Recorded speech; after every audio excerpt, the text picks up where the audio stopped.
السلام علیکم جی۔ گزشتہ دنوں میں نے ایک دفاعی تجزیہ نگار صاحب سے ملاقات ہو گئی اور میں نے مطلب کہ ملاقات تو باعث ٹانس ہوئی تھی، لیکن میں نے باقاعدہ پلان کر کے ان سے ڈسکس کیا تو انہوں نے ایک بات کہی اور وہ جو پہلے والی میری انفارمیشن تھی اس کی تصدیق کر دی۔ میں نے ان سے کہا کہ یہ آپ کی تربیت کے اندر کوئی خامی ہے کہ کیا ہے کہ کیجویلٹیز بہت زیادہ ہوتی ہیں ہمارے جوانوں کی یا ان کی، اور مثال کے طور پہ میں نے حالیہ جو بلوچستان کے اندر ہماری جو شہادتیں ہو رہی ہیں فوج کے افسروں کی اور جوانوں کی، تو میں نے اس کی طرف توجہ دلائی تو انہوں نے کہا کہ دیکھیں شہادت کا شوق جو ہے وہ اپنی جگہ پہ، لیکن پروفیشنل فوج ہے اور اس کے اندر مہارت کا لیول وہی ہے، لیکن دشمن کی مہارت کا لیول اور ایمونیشن کا لیول جو ہے یا آرسنل کا لیول وہ بڑھ گیا ہے، اور وہ جو ہے اس کے اندر جدت آ گئی ہے، امپرومنٹ آ گئی ہے، اور ہمارے ہاں جو ٹریننگ ہے وہ ان کے پرانے اسلحے سے نپٹنے کی ٹریننگ اور سیف گارڈز جو ہیں وہ ہمارے پاس ہیں، ان کے پاس جدید اسلحہ آ گیا ہے۔ تو میرے ذہن کے اندر جو ہے وہ فخر کاکا خیل صاحب جو ہیں دا لیجنڈری جرنلسٹ، ٹھیک ہے بھائی، جس نے اس زمانے میں پشاور میں رپورٹنگ کر رکھی ہو جب پشاور میں ایک دن میں 4 دھماکے ہوا کرتے تھے، تو اور جان ہتھیلی پہ رکھ، ٹھیک ہے، دا لیجنڈری جرنلسٹ جو ان کی ویب سائٹ ہے اس کے اوپر انہوں نے ایک آرٹیکل لکھا تھا۔ یہ آرٹیکل مجھے کسی دوست نے ریفر کیا تھا پڑھنے کے لیے دبئی سے، ٹھیک ہے، تو میں نے پڑھا، پھر میں نے کہا یار اس کے اوپر اگر ولاگ کریں تو وہ بڑی پھر اکبر پروری ہو جائے گی، میں تو فین ہوں فخر بھائی کا، تو لوگوں کو کیا پتہ ہے، تو انہوں نے کہنا کہ جناب چکی جا رہا ہے، لیکن میرا مطلب ہے کہ فخر بھائی جو ہیں وہ بڑی عرق ریزی سے کوئی خبر اکٹھی کرتے ہیں۔ تو اس خبر کا کرکس یہ تھا کہ افغانستان کے اندر اور خاص طور پہ پاکستان سے جو منسلک علاقے ہیں اور پاکستان سے منسلک وہ علاقے جہاں پہ کہ یہ خدشات ہیں کہ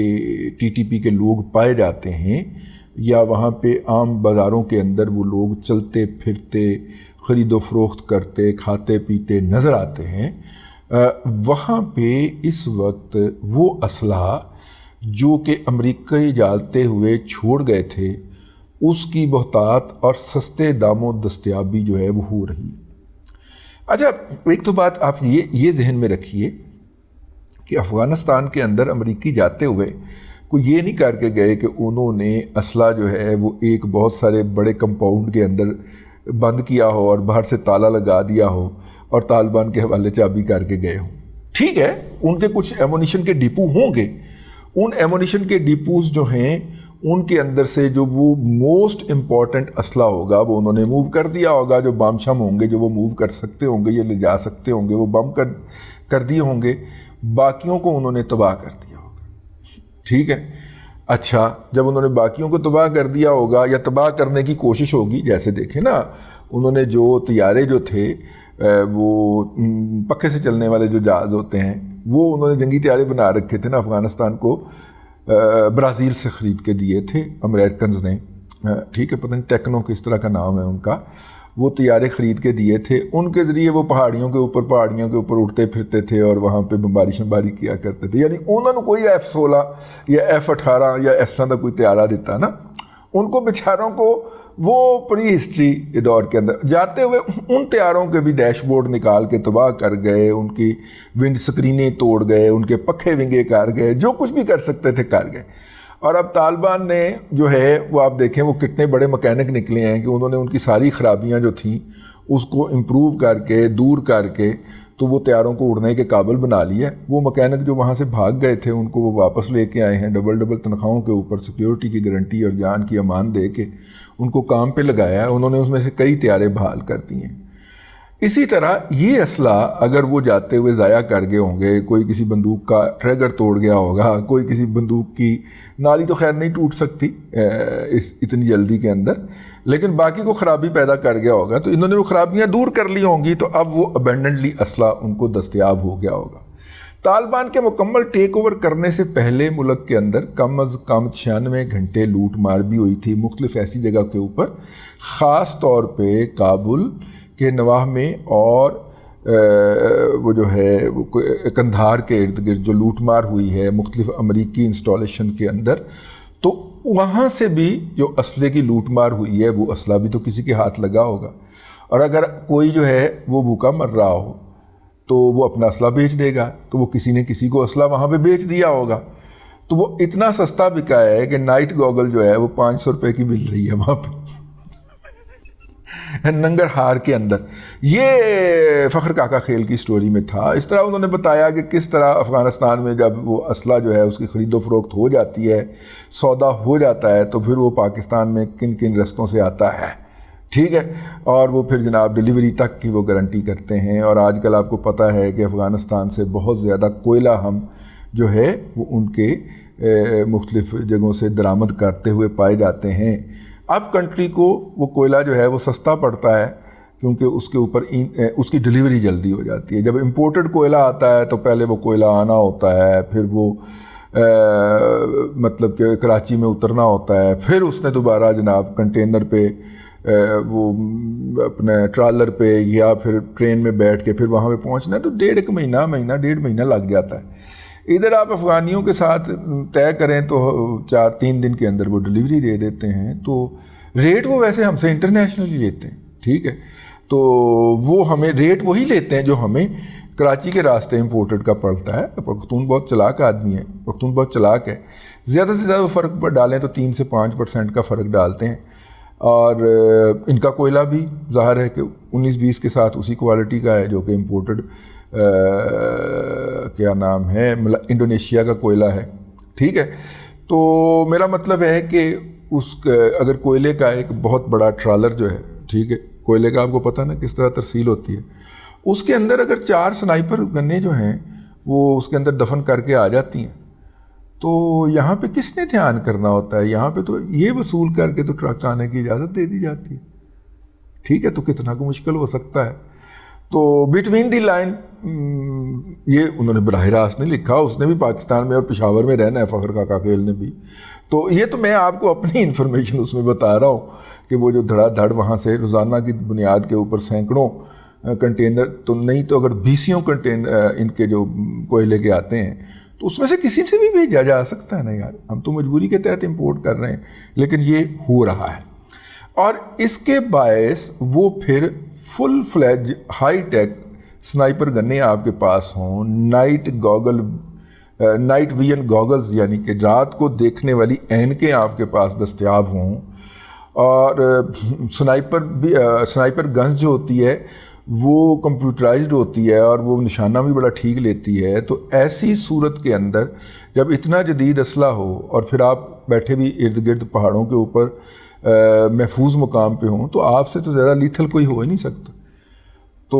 وہ جو دفاعی تجزیہ نگار سے میری بات ہو رہی تھی، انہوں نے کہا کہ جتنے لیٹسٹ ان کے ساتھ پاس انسٹرومنٹ آ گئے ہیں، اس کے بعد تو یہ کیجویلٹیز بہت کم لگتی، ٹھیک ہے نا۔ وہ سڑک کے اوپر جناب ایک لگا کے آئی ڈی جو ہے یعنی کہ وہ بم لگا کے اور دور بیٹھ کے تو اس کو پھر جیسے گاڑی گزرنے لگے اس کو پھوڑ دینا، یہ پرانے طریقے ہو گئے۔ اب ان کے پاس اس سے زیادہ لیٹسٹ طریقہ آ گیا ہے۔ اب گزشتہ دنوں جو یوب پہ حملہ ہوا، اس کی ذمہ داری ایک نئی کاغذی تنظیم نے قبول کی، لیکن اس کاغذی تنظیم کے قبول کرنے سے پہلے ڈیرہ اسماعیل خان کے اندر ٹی ٹی پی کا جو قائم مقام سربراہ تھا دہشت گرد ٹی ٹی پی کا، وہ اس کی ذمہ داری قبول کر چکا ہوا تھا۔ تو ٹی ٹی پی نے کہا کہ جناب ہم اس کو اس کے عہدے سے ہٹاتے ہیں کیونکہ اس نے پاکستان کے اندر کارروائی کرنے کا اعتراف کیا ہے، جو کہ ہماری کارروائی نہیں تھی۔ جب اس کو اس کے عہدے سے ہٹایا گیا تو پھر اس نے جوابی پریس ریلیز جاری کی، اس نے کہا کہ یہ منافق ہیں، یہ جھوٹے ہیں، یہ گھٹیا ہیں، یہ صاحب جنہوں نے یہ خودکش حملہ کروایا، یہ صاحب جو ہیں ٹی ٹی پی کے یہ عہدیدار ہیں، جو گئے وہ ہمارے خودکش تھے۔ اور بائی دا وے آج کل 50 لاکھ روپے میں ایک خودکش مل جاتا ہے۔ یہاں پہ چونکہ لوگ اپنے والدین کے لیے، اپنے بہن بھائیوں کے لیے خوشحالی کمانے کے لیے سمندر میں ڈوب جاتے ہیں، ٹھیک ہے، اٹلی جاتے ہوئے.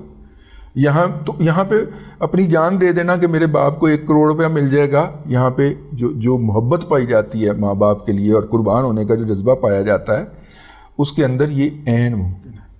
ٹھیک ہے، تو اس محبت کے جذبے کو پیسوں کے ذریعے ایکسپلائٹ کیا جاتا ہے. اور ظاہر ہے آپ کو پتہ ہے کہ ہمارے ہمسایوں کے پاس 600 ارب روپے سے زائد کے زر مبادلہ کے ذخائر ہو چکے ہوئے ہیں، پیسہ ان کے پاس بڑا ہے، تو وہ کیوں نہیں خرچ کریں گے؟ مشرقی ہمسایوں کی بات کر رہے ہیں، کیوں نہیں خرچ کریں گے ایسے جاہلوں کے اوپر؟ کیونکہ جہالت کی فیکٹریاں ہم نے پیدا کی ہیں افغانستان میں ان کو استعمال کرنے کے لیے، تو پھر ان فیکٹریوں کو بند کیے بغیر ہی ہم وہاں سے باہر ہیں. ٹھیک ہے، تو اب وہ ہمیں گھسنے نہیں دیتے وہاں پہ، تو وہاں پہ ہمارے بچے جائیں تو ان کو مارتے ہیں. اینی ہاؤ، تو خیر جناب، یہ والا اسلحہ جو ہے، اللہ آپ کا بھلا کرے، یہ وہ والا اسلحہ ہے. جب ہم طالبان سے کہتے ہیں تو طالبان کہتے ہیں ہم تو نہیں، ہم نے تو ٹی ٹی پی کو منع کر دیا. یہ دکھے اپنا ہمارے امیر کا جو فتویٰ ہے کہ جو پاکستان کے خلاف حملہ کرے گا وہ یہ ہوگا، اور یہ دیکھیں ٹی ٹی پی نے نہیں کیا. تو وہ جو ڈیرہ اسماعیل خان کا ان کا امیر تھا، اس نے ساری جو منافقت ہے تحریک طالبان پاکستان کی اور سارا جو گھٹیا پن ہے افغان طالبان کا، اس کو بے نقاب کر دیا. ٹھیک ہے، ہم نے آپ کی آزادی کی تحریک کے اندر آپ کو سپورٹ کیا اور آخری دن تک کیا، لیکن اگر آپ منافقت کریں گے، آپ جھوٹ بولیں گے، آپ کذب بیانی سے کام کریں گے، آپ جو ہیں کبائر کے مرتکب ہوں گے، یہ اتنی بڑی بڑی داڑیاں لگ کے تم گھٹیا پن پہ اترو گے، منافقت کے اترو گے، تو ہم تمہاری منافقت کو بھی بے نقاب کریں گی. ٹھیک ہے نا؟ اور تم اتنے بڑے داڑوں والے منافق ہو، خارجی ہو، تم ایک سیٹلڈ مسلم سوسائٹی کے اوپر حملہ کر رہے ہو جس کے اندر میرے آقا صلی اللہ علیہ وسلم نے منع فرمایا. اور تمہارا امیر بھی منافق ہے، کیونکہ وہ اس کو کور کرنے کے لیے یہ سارا کھیل رہا ہے. ٹھیک ہے نا؟ یہ اس کو کور کرنے کے لیے تم منافق ہو. سادہ سی بات. میرا مبلغ علم تو یہی کہتا ہے. ہم آپ کی آزادی کی جو جدوجہد تھی اس کے حامی تھے، آپ نے بڑی قربانیاں دی. یہ فورم آپ کے لیے بڑی آواز اٹھاتا رہا ہے. آج آپ کے خلاف بھی ہم یہ آواز اٹھا رہے ہیں کہ یہ منافقت چھوڑ دیں. ٹھیک ہے، وہ ذبی اللہ مجاہد صاحب، یہ منافقتیں کام نہیں آنی آپ کے. ٹھیک ہے، اور جو منافق ہوتا ہے نا، اس کے ساتھ اس دنیا میں ہی ایسا ہوتا ہے. کوئی پتہ نہیں ٹیبل ٹرن ہونے میں کون سی دیر لگتی ہے بھائی. ابھی تک آپ سے پنجشیر نہیں کلیئر ہو پایا. ٹھیک ہے نا؟ ٹیبل ٹرن ہونے میں کون سی دیر لگتی ہے میرے پیارے بھائی. تو یہ منافقت چھوڑ دیں یار. وہ ڈیرہ اسماعیل خان والے نے آپ کو پوری طرح بے نقاب کر دیا ہے. ٹی ٹی پی کیا ہے؟ ٹھیک ہے، ٹی ٹی پی سے آپ کی رشتہ داریاں ہیں، آپ ان کے مہمان رہے ہوئے ہیں، آپ جو ہیں وہ میرا مطلب ہے کہ ان کے ساتھ آپ جب ان کے گھروں میں رہے تو پھر ان کی بچیوں سے آپ نے شادیاں بھی کر لی، پھر ان کو ساتھ ہی لے کے واپس چلے گئے. اب وہ وہاں پہ شہزادیاں ہیں کیونکہ آپ کی حکومت آ چکی ہوئی ہے. باتیں تو ذرا تلخ ہو گئی نا آج. ٹھیک ہے، لیکن اگر ہم آپ کی حمایت کرنے کا حوصلہ رکھتے ہیں، جب کوئی بھی آپ کے حق میں بولنے کو تیار نہیں تھا تو ہم آپ پہ تنقید کرنے کا بھی حوصلہ رکھتے ہیں. یہ تو ایسے ہی ہے. تو یہ منافقت چھوڑ دیں. امیر المومنین صاحب جو وہاں پہ تشریف رکھتے ہیں، اگر ان کے علم میں یہ بات نہیں ہے تو انہیں فوری طور پہ اس کا نوٹس لینا چاہیے. اور اگر یہ علم میں آنے کے بعد وہ چپ کرنے کی کوشش کر رہے ہیں تو یہ بڑی شدید قسم کی، ننگی قسم کی منافقت ہے. میں اس سے کم کا لفظ استعمال نہیں کر سکتا. اب تک کے لیے اتنا ہی. اگلے بلاگ کے اندر پھر حاضری ہوگی. اللہ تبارک و تعالیٰ آپ کو آسانیاں عطا کرے اور آسانیاں خلق خدا میں تقسیم کرنے کی توفیق عطا کرے.